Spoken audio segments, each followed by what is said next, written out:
do this. Good afternoon, good evening, good night, good morning, wherever you are, wherever you might be, and whatever time it is at your location. This is Maxie coming to you as a voice in the wilderness. Oh, one thing I forgot. Let me get my headphones. Hope you guys are doing well. Today is Mother's Day, according to the world standards. So I hope that you guys are out there with your moms, showing love, not just on this day, but every day, every single day. So I'm back. We're back, and we are here to hopefully bring what is man, to bring this question to finality. Well, not finality, but close. Can't say bring it to an end, because there's no end. It never ends. It's bring it to a place where we can breathe a sigh of relief and say, job well done, let's move on. All right. So if you have been listening to me rant and rave for the last 5 hours, in parts 1, 2, 3, 4, and 5, you hopefully would know exactly what I'm talking about. The question is, what is man? Who is man? Who is this human being that God has created? And we began in Psalms chapter 8. We read, we discussed the fact that David is in this place, spiritually, emotionally, mentally, composing a song, a psalm, a poem, however you want to think it is. But he's in this place, and he's rehashing the beauty of God, the creation of God, the things that God has created, and whether he could see it with his eyes physically, whether he's in a room, whether he's outside looking up at the skies or whatever. But he's talking about the moon and the stars and all these things. And that's when the question came, what is man? That you are mindful of him, the King James Version said, or the version I read, the Hebrew Names Version. What is man that you think of him? Right? And we went into that. We went to Genesis. We've been back and forth. Genesis 1, 2, and Psalms 8. We've been to Proverbs. We've been to Deuteronomy. We've been everywhere. Just targeting this issue. Just digging into this issue, into this question. And hopefully, if you have listened, you would be at some place in your mind where you would be able to say to yourself, oh, I see it, I get it. I get it. All right? And today, in today's session, I want to go back to Genesis. I don't want to go back to the beginning where we've been to a few times, but I want to go back to Genesis chapter 2, which is not the beginning, but kind of just after the beginning. And I want to start in this place where, and I want to title today's topic as the standard, right? If you've listened to me at any given point, at any time in your life, any one of my sessions, I don't think I've said it in every single session, but I say it a lot, right? This is what I say. Everything in life is governed by a law, a rule, a principle, a statute. Something hovers over that thing, and that thing could only operate within this parameter, within this system, within this structure, if you will. And we call it laws. God calls it commandments, laws. Or Torah means instructions, statutes, precept, principles. You could call it whatever you want. It doesn't make a difference. But it's a thing that governs something, the thing that it was meant to govern. And what I want to talk about is he who sets those, he who has precedence over everything that is set to govern something. Hopefully it's going to be a fun time. Hopefully you will enjoy it. All right. But I have fun. I enjoy what I do when I'm talking about God, when I'm trying to share this kind of information with people, because it's simple information, but it's also complex and complicated and deep and all that kind of stuff, right? So I believe in the biblical narrative. I believe in the word of Jehovah, in the word of the Lord, in the word of God. I believe in the Bible, right? From cover to cover. Yeah, we know many people have manipulated it. They have, done all kinds of stuff, right? But I also believe that because of this, because of who he is, right? See, he is the supreme, eternal, ever-living, everlasting Elohim. Supreme, eternal, ever-living, everlasting. He talks about himself. He said, there is none like me. There is none beside me. He makes these statements to let all these entities, including humanity, know that he is the boss. He is in charge. Right? Good friends of mine from Florida would say, this is his game. He is the coach, the quarterback, he's the running back. Listen, he could play every position to its optimum quality if you're sports minded. So if you could picture the best Tom Brady ever, the Tom Brady who could never get sacked, who could never throw an interception, who will always find his target, regardless of the pressure that comes to him. He will be that Tom Brady, Jehovah, Elohim, God. He would be that quarterback. Same thing with the running back, the wide receiver, the defensive end, you name it. The goalkeeper in soccer, the wing back, right or left, the center back, you name it. He is the epitome of control and authority, grace and kindness and love and forgiveness. And so that's what I believe. That's who I believe in. And because I believe in him, he can show me these things that probably somebody else wouldn't see. Hopefully you would see. But I want to start there in Genesis chapter 2. And I want to talk about the standard. I want to talk about how we we think we're all that. We really do. Humanities, we really think that we it, but he is, not we. But we were made, we are a carbon copy of him, as we talked about in the previous sessions, right? And so there are things, because we are a copy, there are things that's in him that's in us. And so there are things that we can think of, we can know, we can, like, how does a baby know to say no? How does he know what no means? You know what I'm saying? How does a baby know that, kid, toddler, how does he know how to lie? Where did he get that from? Right? We go into all of that. So there are things that we know, there are things that's in us that we don't understand, right?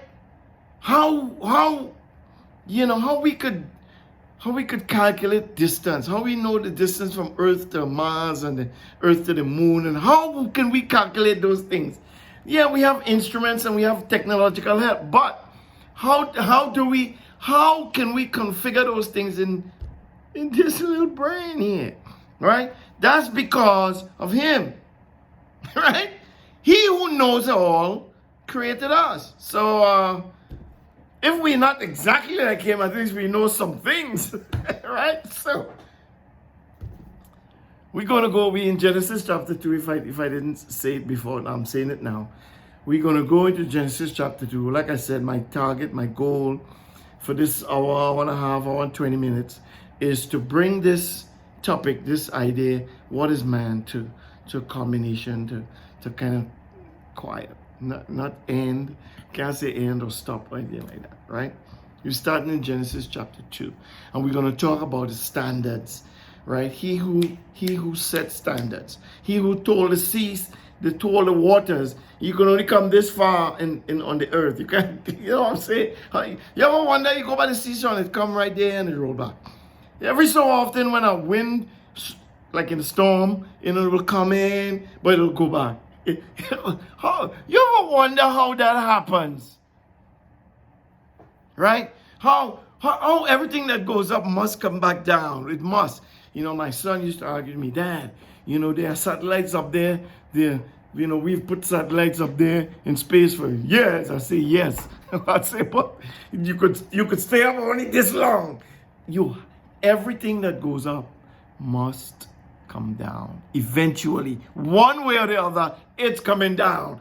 Whether they bring it down or if it decides to fall on its own. But guess what? Because that law is there. The law of gravity is there. And listen, you can't change it. We can't change it because we didn't put it there. Right? So we're going to talk about him who have the power, who have all them. We're going to talk about him today. Genesis chapter 2, and we're going into, I know we already know how God created the man. We already know that. Right? We already talked about how God, made everything and gave it to the man. It's like the man was born with a gold. This is the man who was born with a gold spoon in his mouth. Right? We don't know how old he was.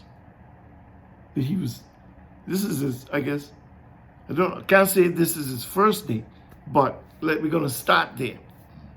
Genesis chapter 2, verse 15. Jehovah Elohim took the man and put him into the Garden of Eden to cultivate and keep it. And we talked about those two words. What do they mean? And we saw that there's a servant principle in there. The man is put in the earth as a servant. Yet, he was told to have dominion over the earth, over the fish of the sea, over the birds of the air, and every creeping thing, and every crawling thing, and the trees, and he was given all these things. But he is put here as a servant to it all. Okay?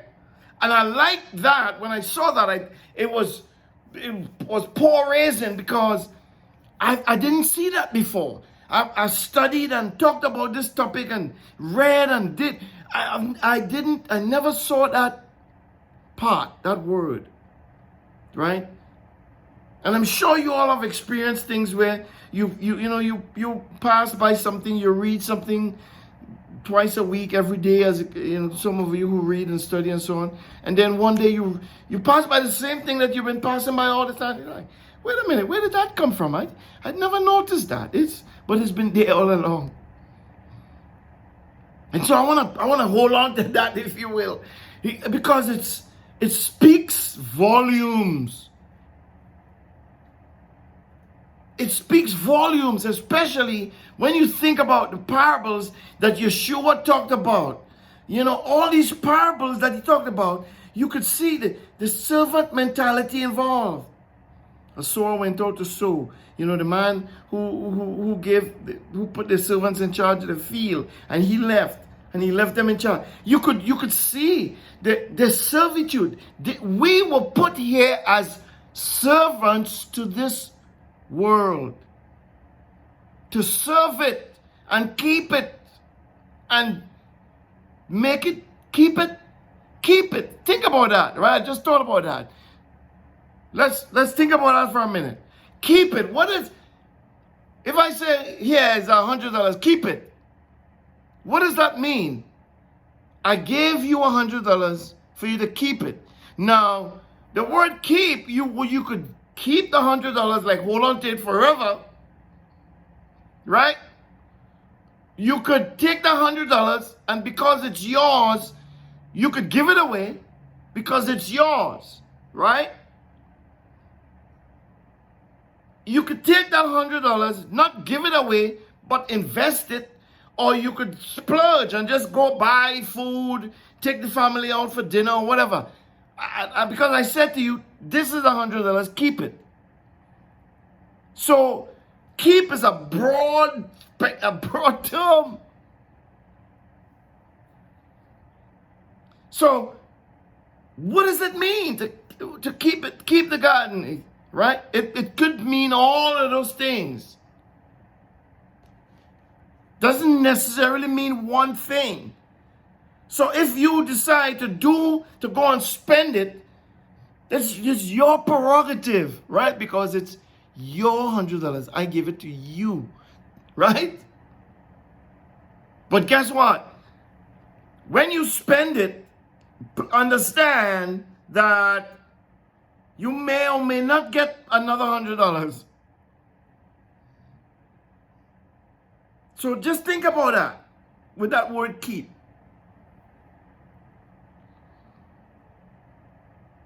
And Jehovah Elohim took the man and put him into the Garden of Eden to cultivate and keep it.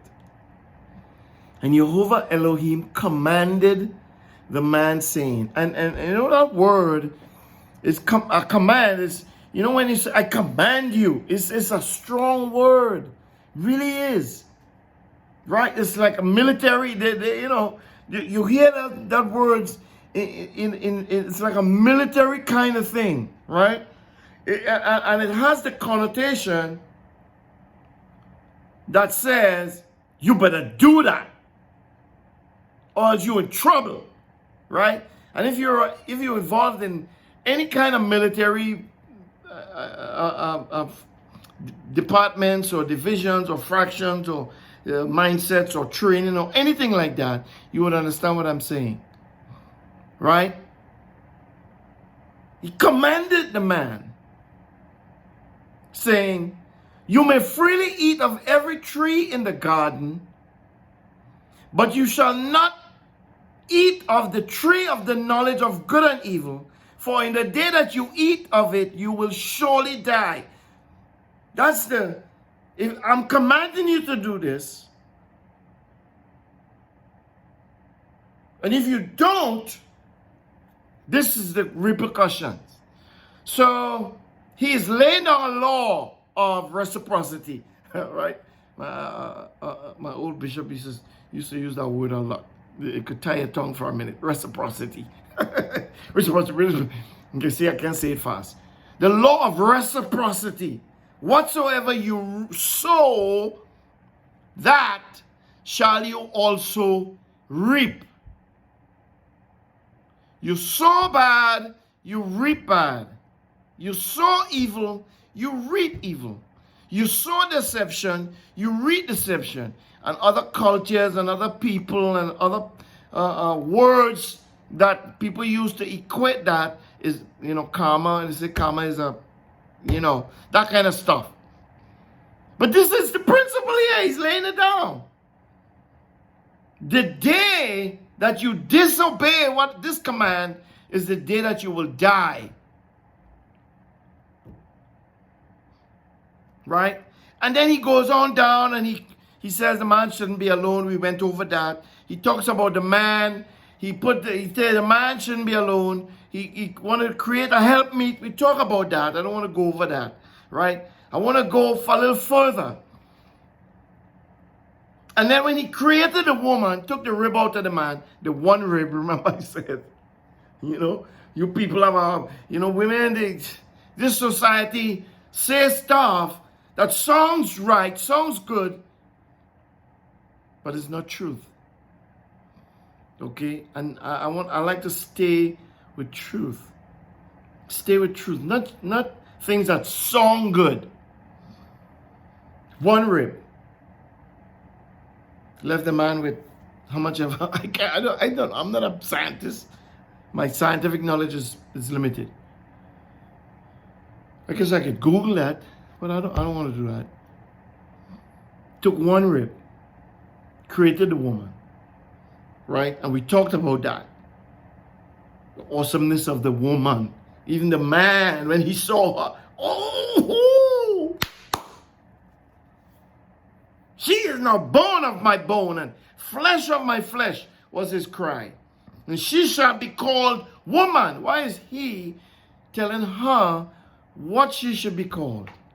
Why is that? Because he was first in the earth in terms of life, right? He was first. And because he was first, he had the privilege of naming everything, as we read prior verses before that. That's his right. Okay? He is the male. And it speaks volumes to the authority, if you will. Some people don't like that word, but yet still, that's just what it is. Listen, I'm not making it up, okay? And I'm not a bigot. I'm not none of that kind of stuff, right? None of that. I don't disrespect women. I don't like that. I don't like anybody who does that kind of stuff. But at the same time, I'm going to tell the truth. I'm going to be honest. He said, this is now bone of my bone and flesh of my flesh, and she shall be called woman. He said that. He gave her the name woman. That come out of his mouth.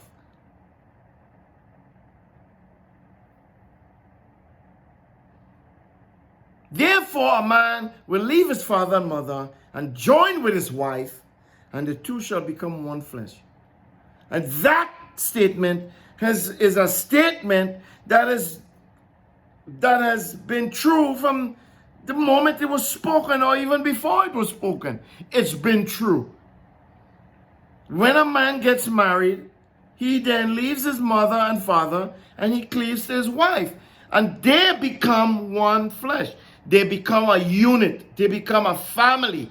They have their own house or their own apartment, or even if they're living with the mother and father, they're still their own unit. Doesn't matter where they go, they are their own entity. Right? And if they make children, the children belongs to that entity. That father and that mother.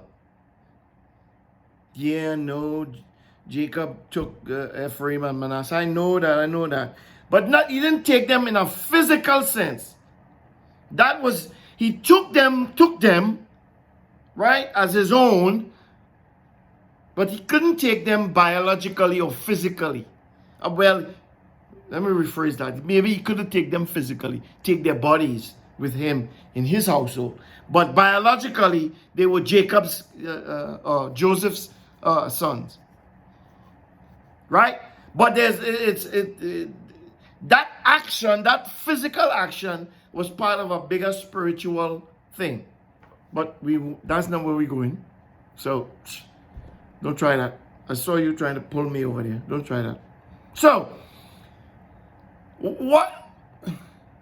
that is a unit. This is what I want to get into here and beyond. Verse 25, the last verse in chapter 2, Genesis chapter 2. The man and his wife were both naked, and they were not ashamed. Right? Now we're going to talk about the standard, but to talk about the standard, we're going to uphold that standard. We have to talk about deviations to the standard. When we deviate from the standard, the things that happen.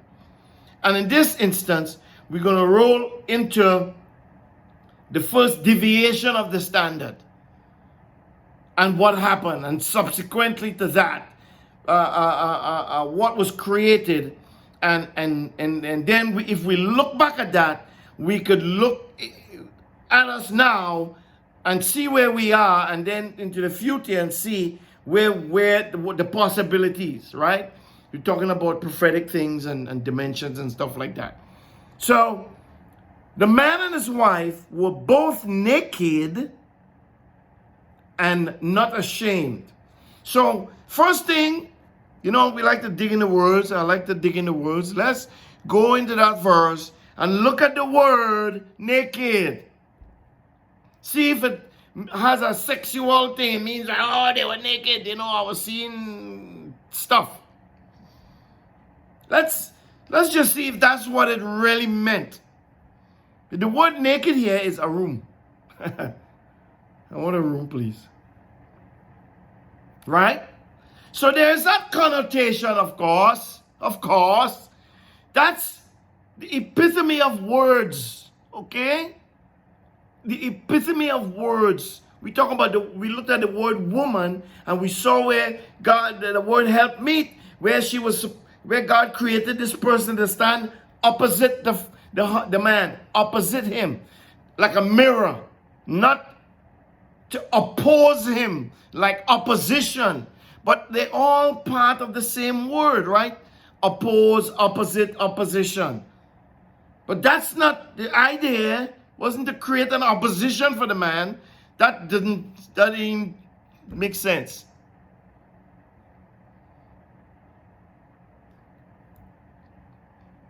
So this word here, it's even the sound of the word, a room. It's like, I'm gonna get a room. Right? To give you ideas, right? And it means naked and bare. Right? Nude. Let's look at the root of a room, and that's that word aram, aram in the bush. Woo. Aram, that's the word, right? And that word, aram, means to be subtle, be shrewd, be crafty, be aware, take crafty counsel, be prudent, to become shrewd. Right? We see that? And it's all through the idea of smoothness. So the man and the woman is naked, and they're looking at each other, and they're naked, but it's not sexual. Right? He's looking at the smoothness of her skin. He is looking, bro. He is looking.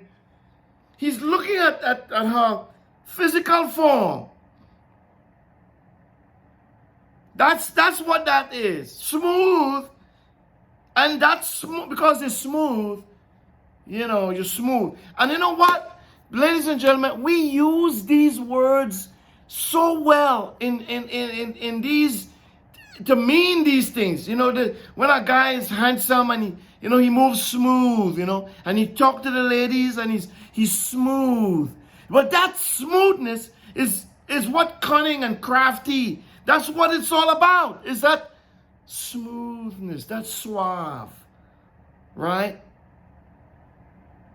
That's what it is.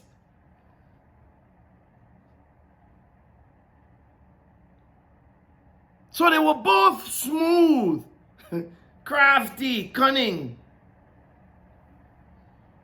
The man and his wife, and they were not ashamed. They were not ashamed. So they were all of that. Let's look at the word ashamed. They were not this. And the word ashamed, it means bush. It means bush. That's funny. Oh, God, I'm having fun. I'm sorry. The word is bush. Bush, right? In the Hebrew. It's bush. And it means to put to shame, right? To be ashamed, to be disconcerted, disappointed, to delay, to act ashamedly, to act with shame, all these things, right? It means also pale, like pale skin, like pale. It means that. Look at it. Look at all these connotations, right? Confounded, confusion, become dry.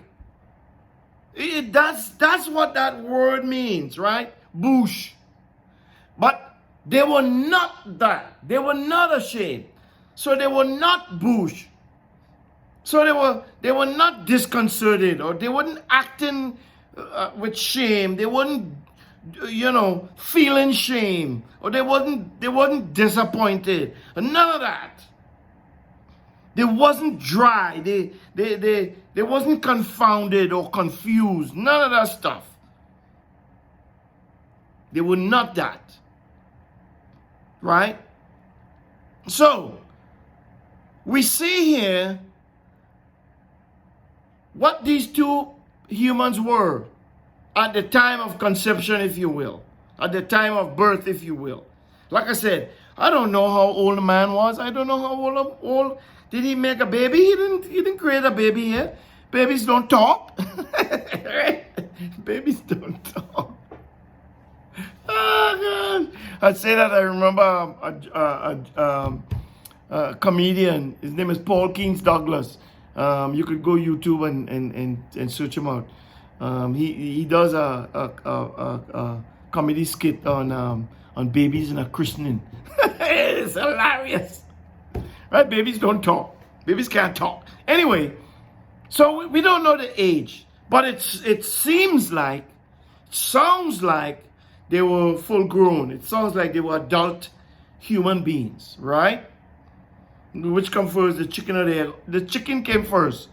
Because the narrative in Genesis 1 said God created all things, spoke to the earth, and told you to bring forth living creatures. So the creatures were here first. The eggs and stuff came after. So that answers that question according to the biblical narrative. Now, let me just say this parenthetically here. Maybe I should have said it in the beginning. If you don't believe the biblical narratives, I get it. Then this is not for you. And if you're not into it and you believe it, but you never really, well, you should listen, pay attention, because there's some things out here where you might learn, right? And at the end, you will hear me say, you need to get serious about the biblical narrative. Look at the world you're living in today, and you see, it's crazy. So we're gonna make the assumption that the man and the woman is grown people, right? Newborn adults. Oh boy. We all go through the new birth process after being born again. Okay? I'll leave it right there. This is what we are presented with at the end of Genesis chapter 2. The man and his wife were both naked. They were cunning. They were smooth. They know how to. They talk to each other. They could have communications with each other. They were unashamed. They had nothing to be ashamed about. They had nothing to hide from each other. Everything was in the open. Okay? That's what not ashamed means. They didn't have secrets. They knew everything, right? We saw before the man was able to name all the animals, right? We talked about in the previous lessons, we talked about the idea that this man had some kind of knowledge of what the tree of the knowledge of good and evil was. Because he was told, do not eat of the fruit of the tree of the knowledge of good and evil.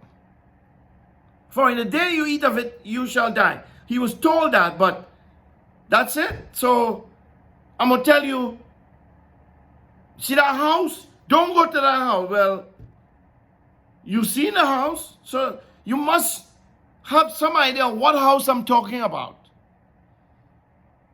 Okay? Because I'm not talking to you in ambiguous terms or in some strange language that you don't understand. I'm telling you, the tree of the knowledge of good and evil, do not eat of it. Obviously, if you think about this, he had to have known what tree that was and where it was. Okay? Even though it's not here. So, let's move on. Genesis chapter 3. Now this, remember, we're talking about the standard. Who is the standard maker? Who is the standard bearer? Who sets the precedence? Not you or me, or the president, or the Congress, or the Senate, or the parliament, or wherever you live. Not government. They don't set the precedent or the standard. Right? But they also have responsibility. I'm talking about the chief standard bearer, Jehovah himself. Okay? The God of all glory, the King of kings, the one who beside him there is none other. That's the one. The one who created everything from the beginning. Set everything in motion from the beginning. And he's still in charge. Okay? That's the one I'm talking about. Now, let's move on. Genesis chapter 3, verse 1. We're talking about the standard, but in order to, we start here, we're going to go down into the pit, right? Into the darkness. Because remember we said in the last session, we said what? This serpent is attempting to reverse something that God did in Genesis 1, right? We talked about that in last session. What was that? Well, in Genesis 1, we talk about the darkness covering the surface of the deep. And the Spirit of God was hovering over that. And the Spirit of God said, let there be light. And light came out. Where did light come from? Deep under the surface of the darkness. Because the darkness was on top. The darkness was trying to cover the light. Darkness will always try to cover light. But it can never, ever do it just on the premise. Walk into a dark room, flick the light switch. If everything is working properly, light comes on, darkness runs. It goes under the table, in the corner, behind stuff. It goes hiding. Even in the natural, that's true. Okay? So God dealt with that in Genesis 1 and verse 3, 2, 3, 4, somewhere there. And he made everything, and everything was all good, because when he made the man and the woman, he said, on the 6th day, it's very good. Now, Genesis chapter 3, verse 1. Now the serpent was more subtle than any animal of the field which Jehovah Elohim had made. I want to stop there, and I want to say this. Read the sentence again. For those of you who believe that in evolution and other theories out there, and those of you who believe the scientists and the science that says we are animals, I want you guys to read this sentence again and again and again. Now the serpent was more subtle than any animal of the field which Jehovah Elohim had made. You are a human. They are animals belonging to the field. How come the humans don't live in the field? I don't understand it. Why it is we always had to build shelter? Why it is we had to build a house with a roof? Why? If the scientists say we animals, why are we trying to live in buildings, in houses?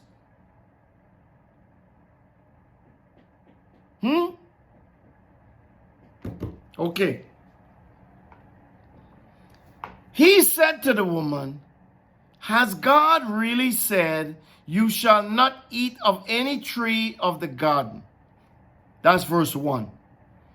Let's roll back the tape a little bit and look at the words serpent and subtle. Let's look at animal and field. Forwards. Now the serpent was more subtle. The word for serpent is nakash, right? It's exactly what it is. Snake, serpent, image of a serpent, fleeing serpent, right? That word, nakash, comes from another word, or the root word of that word is nakash, right? It's less syllables, but it sounds the same, but it's less syllables, right? And that word nakash, with the one with the less syllables, the root of the word nakash, where the serpent is named, that the man called the serpent, listen to the meaning of that word. To practice divination. Whoa. To observe signs. Whoa. You know when they do peace signs and so on? To learn by experience. Whoa. To diligently observe. Whoa. In the New Covenant, in the New Testament, there's a part that talks about spiritual gifts. And one of the spiritual gifts that the Apostle Paul advises us to seek after is the gift of discernment. Well, the gift of discernment is part of being the serpent. That's what it is. Diligently observe. That's how you attain that gift. You learn and practice to pay attention to things around you and things that's spoken, things that's happening, people, everything. Pay attention to your surroundings. Okay? The more you pay attention to your surroundings, the more you listen, is the more you hone, is the more you develop the gift of discernment. And that's what the gift of discernment means. Look up the meaning of the word discernment in their dictionary, and you will see that word. Observe, to be observant. And in this case, they say diligently observe, right? Here's another meaning, another connotation. Practice fortune telling. Wow. Take as an omen or take as a sign. Okay. So here it is. This serpent, by its very name, speaks to who he is. As a man thinketh in his heart, so is he. Okay? That's who he is. And he was created by the Master, by Jehovah. I'm reminded of what Yeshua told the apostle Judas. He didn't tell Judas that specifically, but what he told the apostles at one time in the Gospels. What did he say? He said, I chose you, you did not choose me. And one of you is an adversary. One of you is an adversary. So Yeshua chose 12 disciples, and he chose one of the 12. In the 12, there was an adversary that Yeshua deliberately chose. He chose him. He knew who he was. He knew exactly what he was going to do, what he was sent to do, and Yeshua chose him nonetheless. So, this is who we are dealing with. Okay? This is who we are dealing with. We are also dealing with, here. Yeshua says, be as wise as a serpent. Let's go back to that word. Yeshua said, be as wise as a serpent. So Yeshua understands this whole principle of words. Why? Because he is the Word. He is the Word. He is the Word. Every word. He is in every word. He knows of every word. You can't create a word that he doesn't know, he doesn't have full cognizance of. Because he is the Word. So, He says, be as wise as a serpent, but as harmless as a dove. So what is he saying? Practice fortune telling and observe signs and all that? No. No. But in order to practice fortune telling, you have to get information. You have the certain knowledge and certain things that you have to seek out and seek after to practice that. Right? To practice divination, there are certain things that you have to, there's knowledge, is an acquisition of knowledge. So he's not saying for you to go practice divination or go try to be some spirit person. No. All he's saying is understand how knowledge is attained. Understand that everything out there is you can learn, you can know all kinds of stuff. But when everything that you learn and in everything that you know and in everything that you think you know, be as harmless as a dove. Don't know something to hurt somebody. Don't know something to do evil.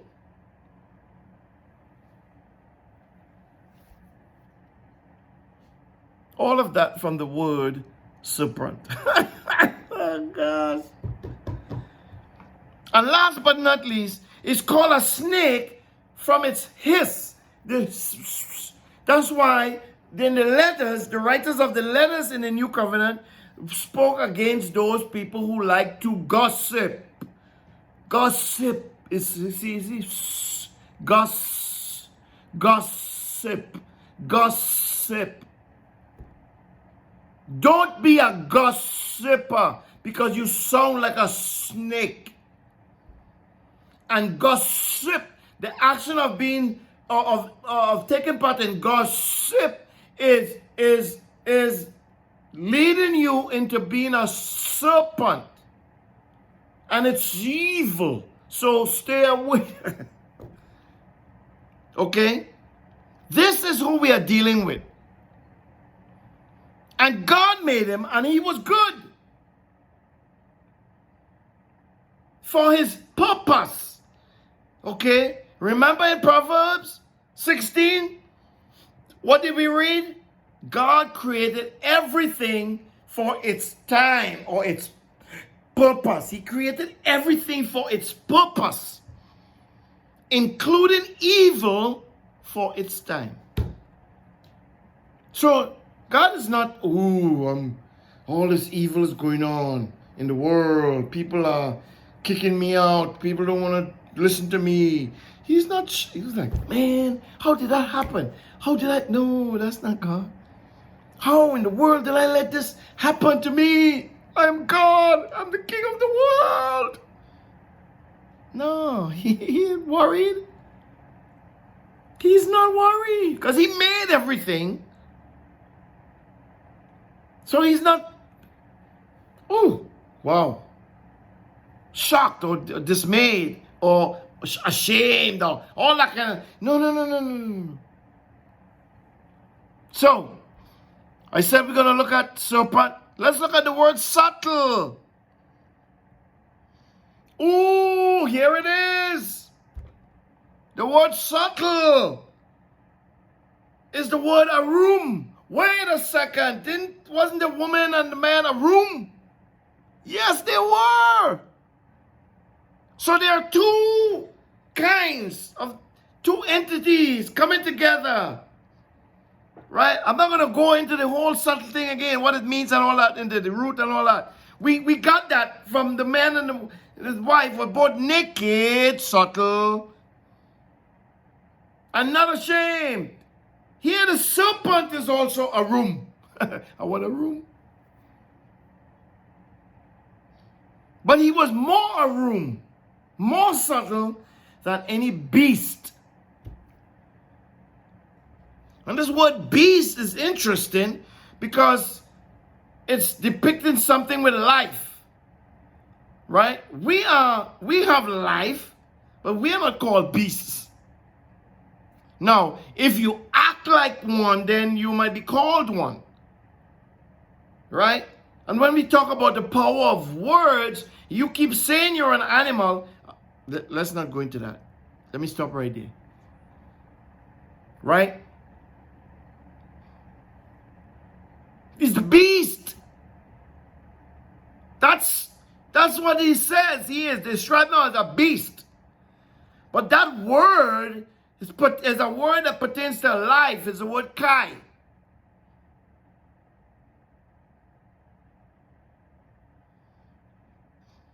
But is a life form of the field. Okay? As a life form, is a beast of the field. Look at the word field. The word is Sade. Not Shade. No, not you, Shade. No, you're a beautiful young lady. Beautiful, beautiful. Could sing, boy, I tell you, she could sing. Shade. Okay, I'm hearing her music in my ears right now. But I don't want to hear her music right now. But I'm hearing it right now. Shade, you could sing. You're good. I like that. And you're beautiful. But it's not Shade, it's Sade. Right? Sade. And that word means land, field, cultivated field, home of the wild beasts. If we go in the field, we cultivate the field and we make it a village, we build houses. So we are not beasts of the field.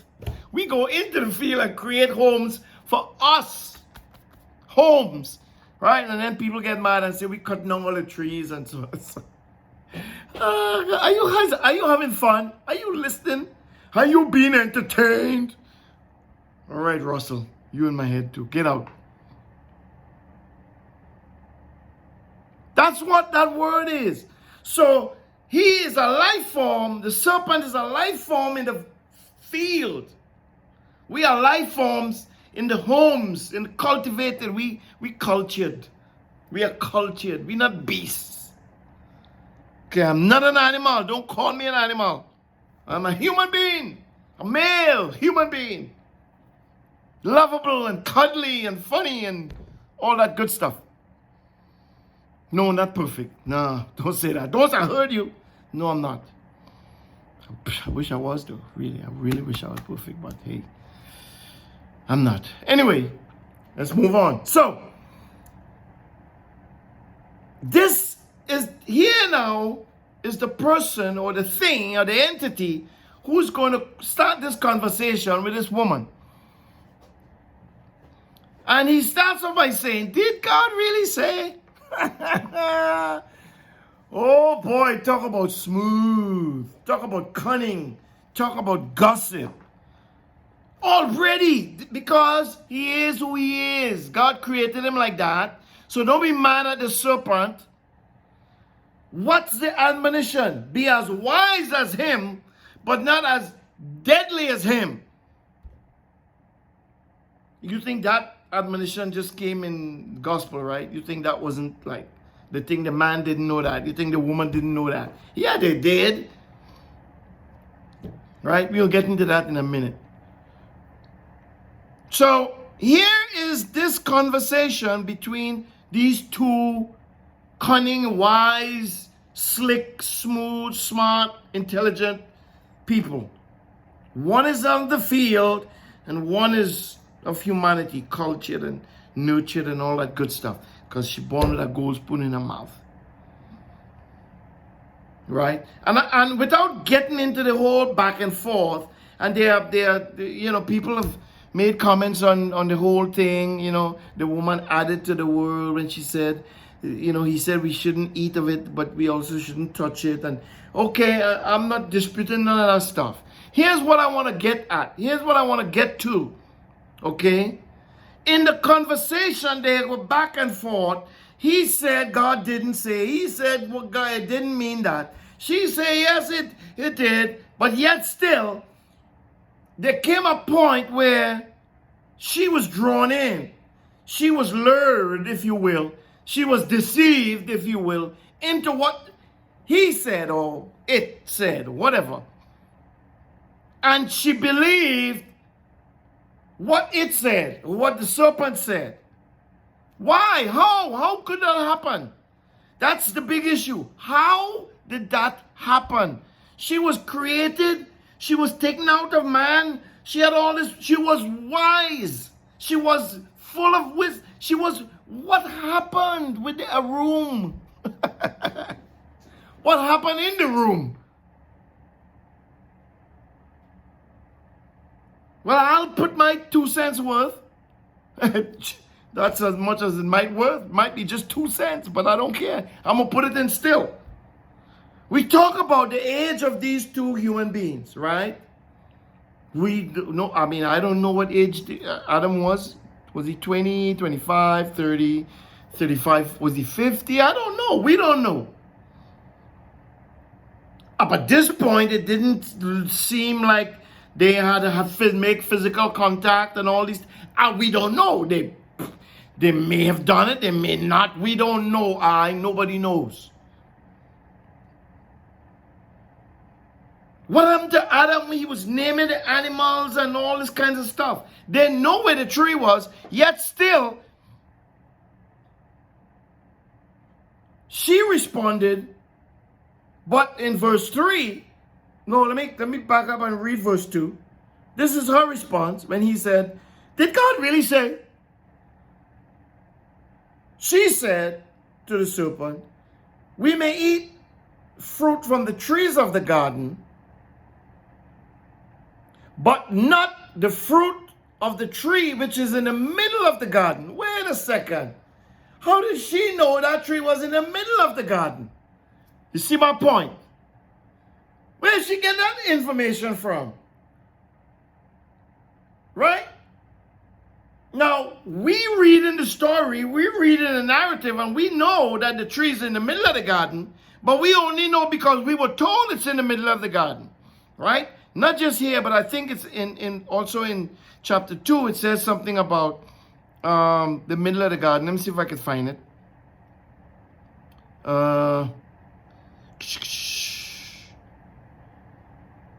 Man, I thought I read that somewhere. Or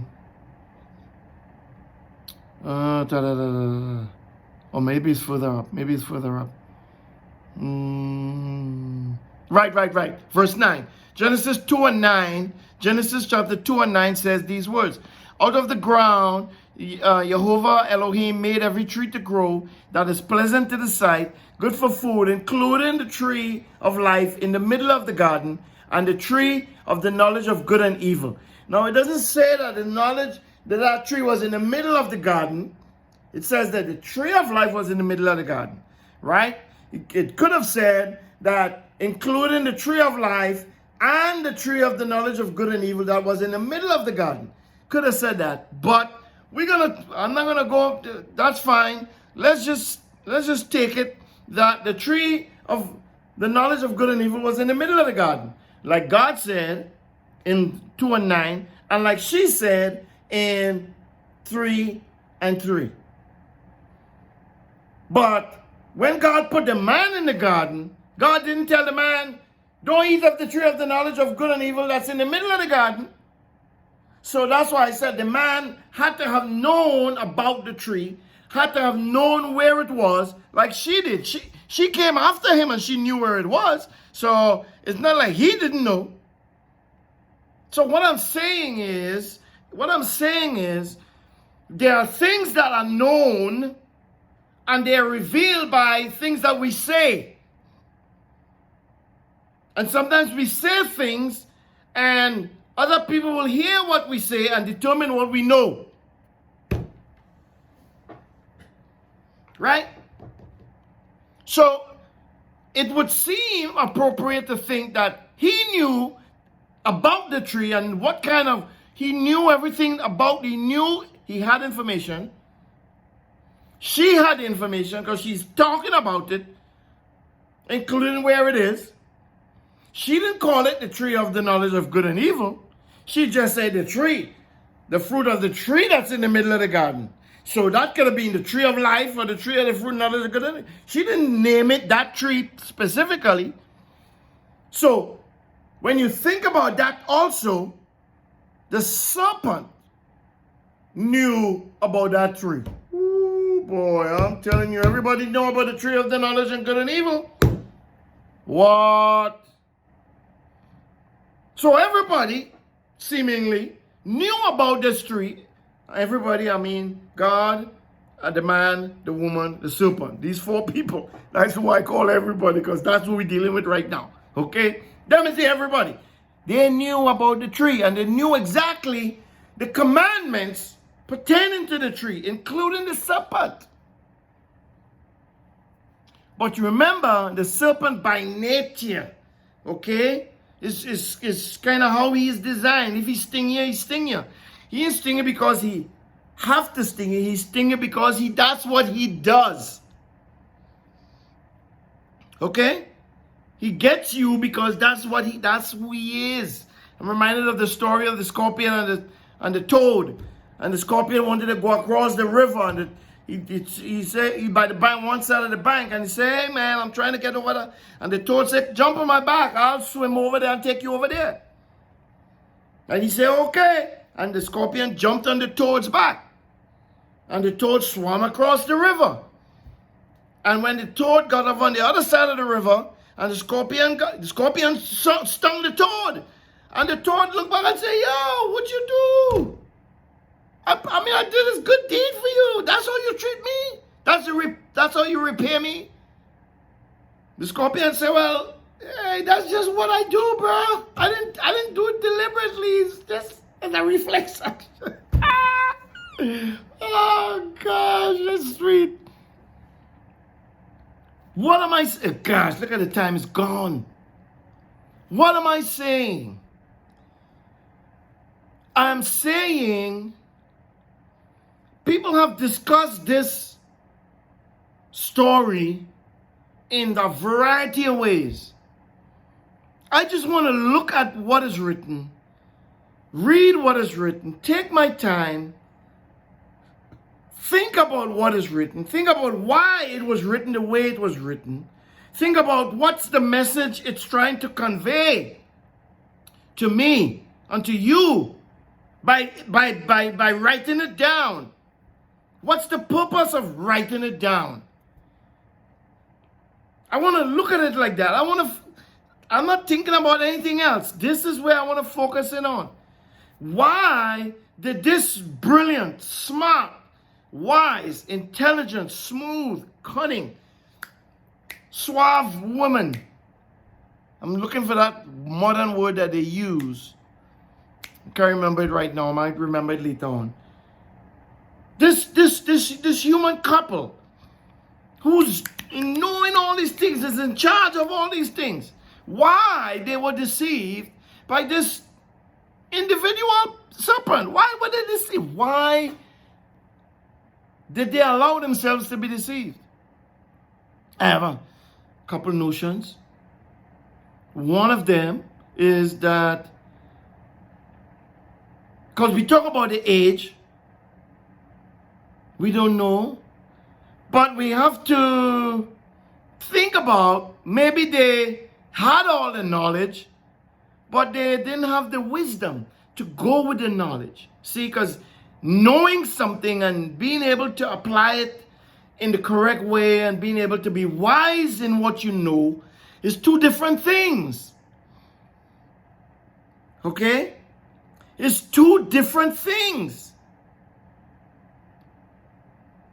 And maybe because they were young and immature, which is the warnings we get about young and immature people in the New Covenant. Paul talks about not giving responsibility to somebody who's young and immature, right? Because they have zeal, but they don't have no knowledge. Or they have zeal, they have knowledge, but they don't have no wisdom. So they're erratic. And you see how young people are. That's the young mentality. They're young and they're erratic. I was young and we don't think about things. We just kind of operate on let's do, which is doing is awesome. We like doing is phenomenal. Okay? But if you're doing something wrong, that's bad. That's horrible.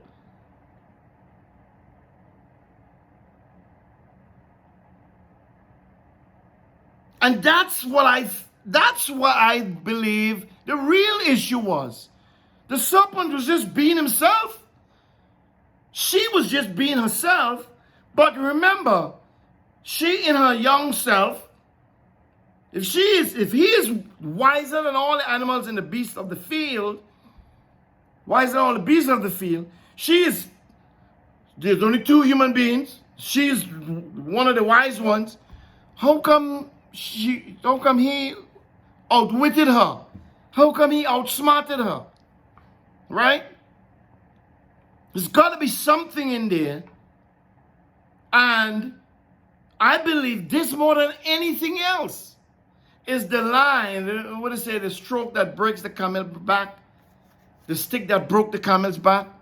This line right here. He told the woman in verse 4, you won't really die. That's the first thing. No, you ain't gonna die. Well, if you think about it, if she thought about it, with all the stuff that she knew, she could have been like, oh, really? But God said that we will die if I eat from that tree. So, if you said we won't die, and God said we won't die, but the condition under why we won't die is not eating from the tree, then maybe it might be true, if I eat from the tree, I will die. See, her ability to deduce that wasn't there, obviously. Because God said, in the day that you eat, you will die. So, if you take that sentence out, he created you forever, not to die. You understand? He created you not to die. But if you eat from the tree, you will. So, but see, she for some reason, she wasn't able to deduce that. So, oh, really? It was a trick. But again, wasn't something that, oh, he planned, I'm going to trick her. No, it's what he does. This is who he is. Okay? This is who he is. So that's what he threw out there. You won't really die. For God knows that in the day you eat of it, your eyes will be opened and you will be like God, knowing good and evil. So now the knowing the good and evil part come in. But before, they wasn't talking about the tree of the knowledge of good and evil. She said, well, it's that tree, and it's that tree, and I came from that tree in the middle of the garden. That's how the conversation was going. But again, it's telling you a truth. For God knows you won't die. God knows you won't die. See, that's the truth. You wouldn't die. He's telling her the truth because God didn't create you to die. But if you eat from the tree, you will. That's the crux. That's where he twisted it. Because that's exactly what the commandment was. For God knows in that day that you eat it, your eyes will be open, and you will be like Elohim, knowing good and evil. So, at that point in the conversation, didn't she know good and evil? She just said, well, God said, I can eat every fruit and every tree in the garden, but of that tree I can't eat because in that day I will die. Right? And if you think about death and you think about the tree of the knowledge of good and evil, and you think about the tree of life, and you think about all the Genesis story prior to that, you realize that, wait a second, that's a trick. But the idea that God doesn't want me to be like him? What you mean He doesn't want me to know what's good and evil? But I thought you already knew what's good and evil. You didn't? You didn't, and the only way you could know what's good and evil is to eat from the tree eat from the fruit of the tree of good and evil. That's the only way you could know what's good and what's evil? No, that's not the only way. That's not the only way. At least, that's not the way God wanted them to learn about good and evil there. Right? Because he already set the standard for them. It is not good, he said, for the man to be alone. Right? It is not good. So it's evil for the man to be alone. So I will make him a help meet and fit in, a help comparable. Somebody to stand opposite him. Somebody who could help him be a servant. Somebody who could serve with him in this universe, in this world that I'm created to give to him or them. Right? So, ladies and gentlemen, God set the standard. And because of, like I said, I think immaturity, she wasn't as wise as she thought she was. Because it did say that the man and his wife were both a room. They were both naked. They were both wise. They were both cunning. They were smart. They were shrewd. And being shrewd is not necessarily a bad thing. It's a bad thing if you act in a bad way. But business people and so on are supposed to know how to be shrewd. You're supposed to know when to go into a deal and when to come out of a deal and all that kind of stuff. And that's considered being shrewd in business, right? You're supposed to know when you're being jiffed in a business deal and when you're not. All those things are considered being shrewd. So being shrewd is not an evil thing. It's just a way. But it's how you do what you do. What is the motive behind what you're doing that makes it evil. The purpose, how you do it. Okay? All of those things make it evil. But being shrewd itself is not evil. It's not an evil thing. Right? So the standard is set. And the instructions were laid out. The day that you eat of it, you will surely die.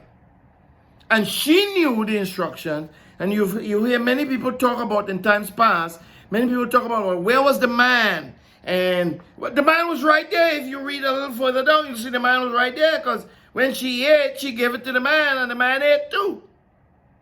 Well, at that point in time, why not? Because sin is already there. Well, how you could say that? Because it's by one man, Paul says, by one man or by one human being, sin entered the world. And a man and his wife is not one person, they're two people. See, we, numbers and how we perceive those things could be conflated based off other people telling us how it's supposed to be. But Paul correctly says, by one person, sin entered the world by one person. And so by one person, sin is going to be taken away. It's one person. Not two. So when the man ate, he didn't sin. And Paul explains it again to Timothy. It wasn't the man who was deceived. It was the woman. It was clear. But we're not pointing fingers and staking blame. We are looking at the truth. We are looking at the reality of what actually happened. And we are trying to ascertain, how do we correct this? How do we correct this error? They made the error, right? And after that, the written narrative says every human being fell after that. Every single one. Because these were from the beginning. So how do we, at this point in time, somewhere at the end of the line, somewhere down the road, how do I reverse? How do I correct that? I corrected by not doing what they did. And what did they do? They disobeyed. They believed a lie and they disobeyed. That's what they did. Not they specifically, she specifically. Right? Well, if she ate the fruit, if she took the fruit because she wanted to be like God, which that was the intention anyway, that was the plan anyway, because that's how you were created anyway, which lays bare the truth that you were created in his image, you were created to live forever, but we were tricked. She was deceived. She took the fruit. She disobeyed the command. Remember, and the Lord God commanded the military, don't do this, for in the day that you do it, you will surely, strong words, you will surely die. So how do we revert? How do we change? We have to now begin to obey. Yeshua said, if you love me, keep my commandments. Keep, that same word in Genesis, he said to cultivate and keep. Protect God. Do the commands. Do whatever I tell you to do, you do it. You do it. Not think it, not talk it. You do it. That's how you live upright. That's how you live a righteous life, is that you obey the commandments, you do them. Right? Where the instructions? It's in there from Genesis to Revelation. Go read and do. Read and do and obey. And be upright. Correct your perception. Correct the misconception or the misperception of this idea. For God knows in the day that you eat of it, your eyes will be open and you will be like God, knowing good and evil. If you look around the world today and you see how a lot of people act, a lot of people talk, you see how a lot of people do things, they do it like they are God. Like like I am a God and I could do this because there is not going to be any repercussion.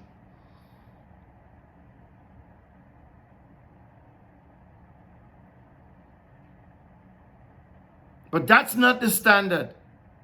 The standard from the beginning. And God said, let there be light. And what happened?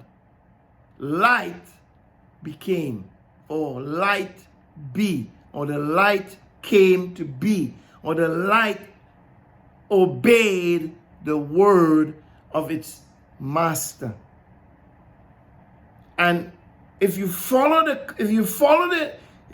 the Genesis account, everything that was said, everything God said, everything he said and to whom he said it, everything just obeyed. The waters obeyed, the land obeyed, the stars obeyed, the moon obeyed, the sun obeyed. Everything that was created obeyed except us. I told you, we are the problem. When it comes to humanity, we are the ones, because we have this false perception that we are, that, we smarter than we think we are. We smart, but we are only smart within the parameter of operating in that wisdom. And the parameters that are given to everything to operate in its wisdom, if those things stay in that parameter, you're going to see the wisdom of those things. Animals, when they're hunting, if you look at Animal Planet or Discovery Channel or wherever the documentaries are filmed, you see them how they hunt. They know how the antelopes and all these other animals they're trying to kill, they know how they operate. So they counter that. They use countermeasures, measures and countermeasures, because they want to, so they operate within the parameters of their design. We are the only creation that refuse to operate within the parameters of our design. We want to go beyond the parameters. We want to do things that we ain't even supposed to be doing. Simply because we were told that if you eat from the tree of the knowledge of good and evil, you will be like God. When we was like God in the very beginning, He created you in His image and in His likeness. You don't have to eat from this tree to be like Him. We were already like Him. He wanted us to learn about things in a different way. But we chose our own way because we followed his man, the gossiper. Instead of sitting and listening and using references, calling the man and being like, is this true? What you think? Because he trying to tell me this. And how come the husband was right there. How come she didn't say, sweetie, this guy over here telling me, that we should eat from that tree because we can be like God. He'd be like, don't listen to that fool. Don't listen to him. He just being himself. But you don't have to listen to him. You don't have to believe what he said because he is what he is. No, you see what I'm saying? And that's how we are where we are.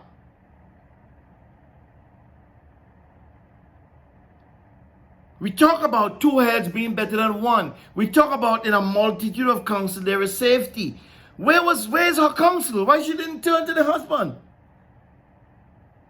Was she operating in that opposition piece? Even before, was she already turning in that to be that opposition to the man? Because if you read down and when we get to the punishment, God told him he will rule over you. Your desire will be to your husband, but he will rule over you. He was resetting the order. He was turning the clock back. He was like, no, you trying to usurp authority, and I want you to know that we're not doing that. That's not how we operate. He's gonna rule over you. He's gonna be, because he was here first. He has a responsibility. You have a responsibility. Together, you all work together, cultivate and keep this land that I created, this monument that I created for you. Together. Not fight each other over it. Come together and cultivate it. Serve it. But what is happening today is something completely on the other end of the spectrum. Right? On the other end of the spectrum, which Paul, for the first time, I want to go into the letters. Let's go into the letters.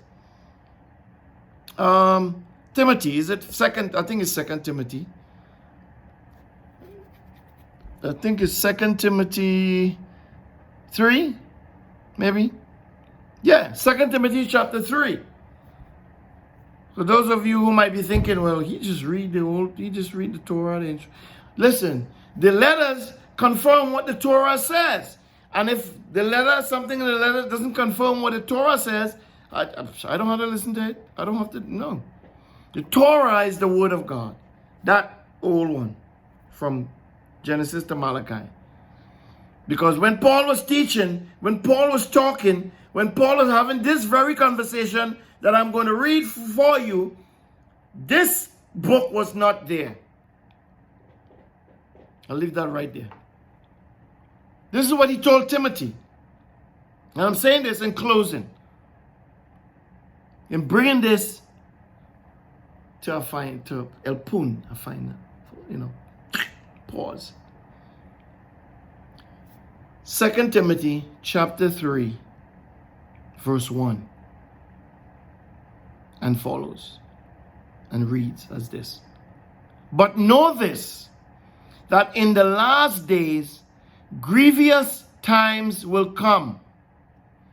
I want you to listen, get your Bible, open it to 2 Timothy chapter 3, read along with me. While I'm reading, you could read aloud if you want, but I want you to listen to either me or yourself and the words you are reading.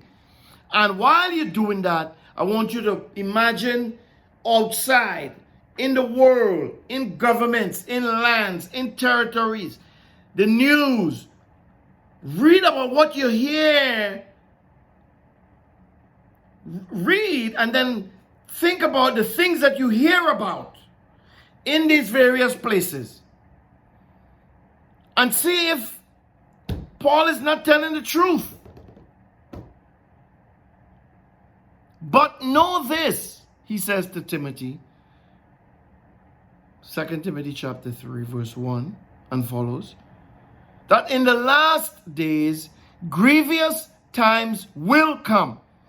For men, human beings, will be lovers of themselves. They will be lovers of themselves. They will be lovers of money, the green, Bitcoin, and all the other things. They would be boastful. They would be arrogant. They would be blasphemers, disobedient to parents, human beings. Some adults still disobedient to their parents. But mainly kids, right? Unthankful, unholy. In other words, unholy. Holy is, it has to do with being separate, okay? So unholy means they don't care about being separate. They just want to be integrated into everything. Can we all just get along? Let's all be part of one big happy family. Let's all come together. They would be unholy. That's what that is. Because being holy means to be separate. Means to live your life separate from the way that the unrighteous people live their life. That the unholy people live their life. Right? Let's read on. Verse 3. Without natural affection. God has given you it's part of who we are. We are supposed to be affectionate towards each other, towards animals, we're more affectionate to animals than to each other. Some people, they would give their life to save a tree, but they wouldn't give their life to save another human being. Some people would give their life to save an animal, but wouldn't think about giving their life to save a human being.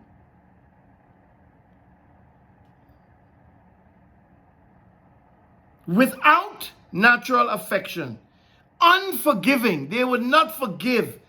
The root of bitterness that one of the apostles talk about might be the same Paul, might be the same Timothy. The root of bitterness is in there and it's taking root. It's like a tree now growing, and so it shows itself in the person. Bitter.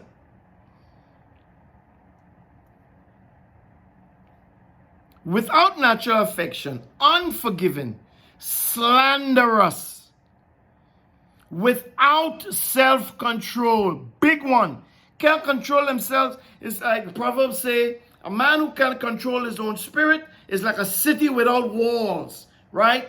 And back in those days, they used to build, when people come together and build a city, they would build a wall around the city for protection.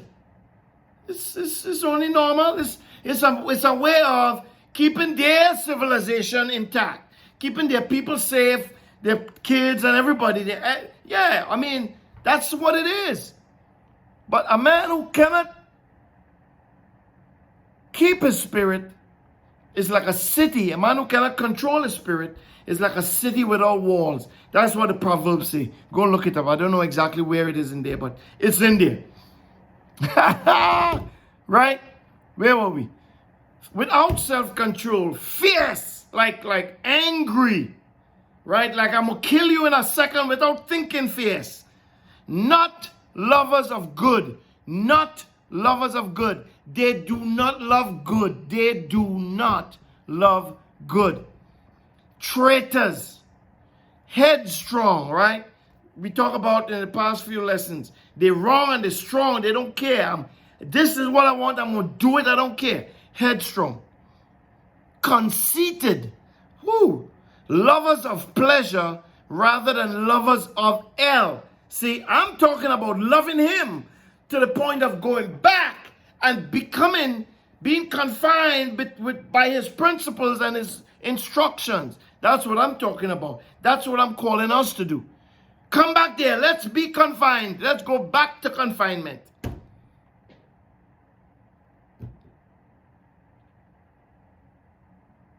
Holding a form of godliness, verse 5, but denying the power thereof. Having a form of godliness. Talking about God, loving, say, I love God, I know God, I think I go to church once, twice, 3 times a year. But denying the power of the written word of God. They deny the power. They deny God by the things they do.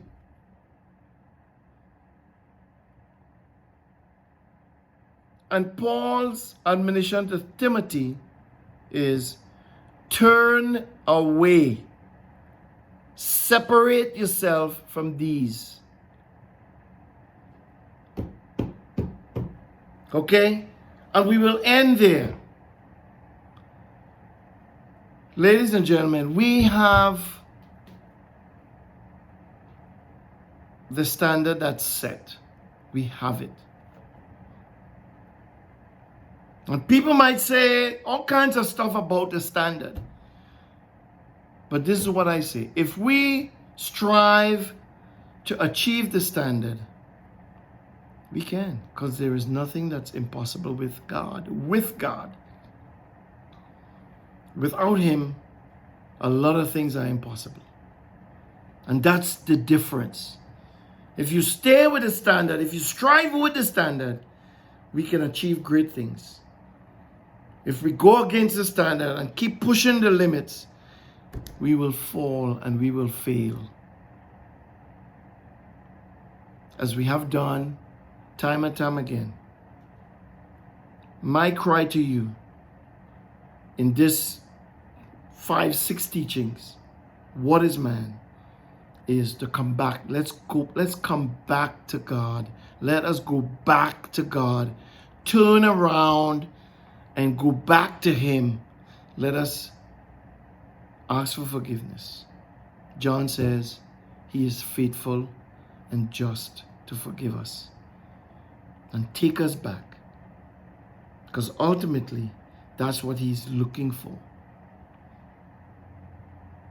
It's a free country. You're created free. You were created free. He's not compelling you to accept him. He's not compelling you. I probably am, but he isn't. But here's the wisdom in what he's saying. If you return to him, he will return to you. And it's better with him than without him. Amen?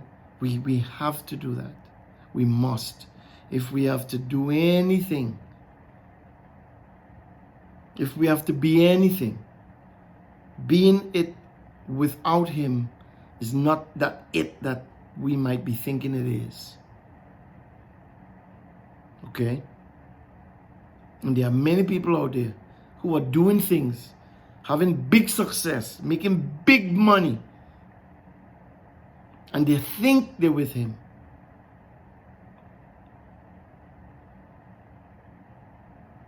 But if you look at the things you do, if you look at your actions will tell you where you are. If you're with him or if you're not with him. I pray that you are. And that's the end of the story. So this brings us to the finality, the closing, if you will, of this series, What is Man? I hope that it has been a blessing to you. I know I completely enjoyed myself. It was a great time. And with that, I want to turn to what am I turning to? Those of you who are hardcore believers, who've been listening all these days, all these hours. Numbers chapter 6, verse 22. Let's close. Again, read and listen to what the words are saying. Okay? Jehovah spoke to Moses, saying, Speak to Aaron and to his sons, saying, This is how you shall bless the children of Israel. You shall tell them, Jehovah bless you and keep you. Jehovah make his face to shine upon you and be gracious to you. Jehovah lift up his countenance upon you and give you peace. So they shall put my name on the children of Israel, and I will bless them. God bless and shalom.